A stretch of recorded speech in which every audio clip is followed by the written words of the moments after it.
Next is comparison and contrast, skill C. This is my reflection about comparison and contrast. Comparison and contrast, ito ay ang kakayahan natin ikumpara ang pagkatulad at pagkakaiba ng dalawang bagay, tao, ideya o pangyayari. Isa ito sa mga pinaka-importanting skill sa reading comprehension kasi tinutulungan tayong mas mapalalim ang pag-unawa sa binabasa. So, this is my expectation noong una sa comparison and contrast.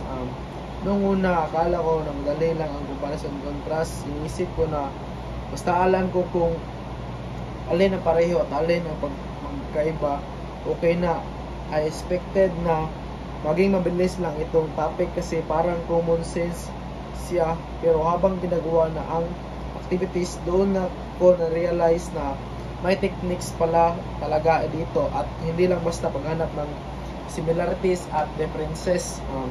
What I did not know, mga hindi ko alam dati, hindi ko alam kung paano mag-structure ng comparison and contrast ng maayos. Nahihirapan ako i-organize ang ideas ko. Minsan sa buko halo-halo, minsan din ang nababanggit ko lang ang pagkakaiba o pagkatulad, pero hindi ko napapaliwanag kung bakit mahalaga ang pagkakaiba. Yun o kung ang natutunan ko mula sa paghambing.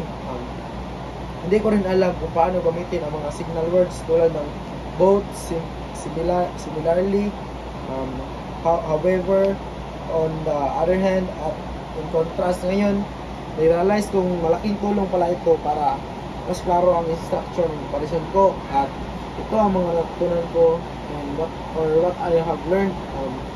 Sa lesson na ito, natutunan ko kung paano mas malinaw at organisado ang pagsuri sa dalawang text na concept. Natuto rin akong na dalawang main structure, ang point by point, kung saan bawat aspeto ay ikinukumpara sa isa't isa. Number 2 is block method, kung saan una mong i-represent ang buong idea ng una tapos ang idea ng ikalawa. Mas naiintindihan ko na rin ngayon kung paano gamitin ang comparison and contrast para mas highlight ang strengths or weaknesses ng isang idea, hindi lang basta pagtingin sa pagkakapareho o pagkakaiba. This is my improvements, no, or pag-unlad ko.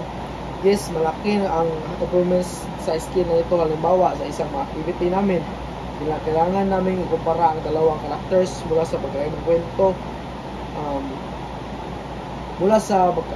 Ginamit ko ang point by point method at mas naging malinaw sa akin kung paano sila pareho sa motivation pero magkaiba sa paraan sa pagkilos. Natuwa rin naman ang aming teacher sa structure ng answer ko at mas mataas ang score ko kumpara sa mga activities.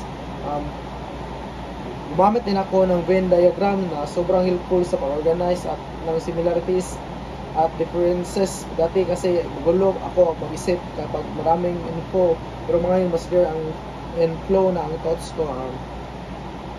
Sa buong learning experience ko sa comparison and contrast, natutunan kong hindi lang ito basta pagtingin kung ano ang pareho o iba, kundi isa rin itong paraan ng mas malalim na pag-intindi sa mga text or ideas.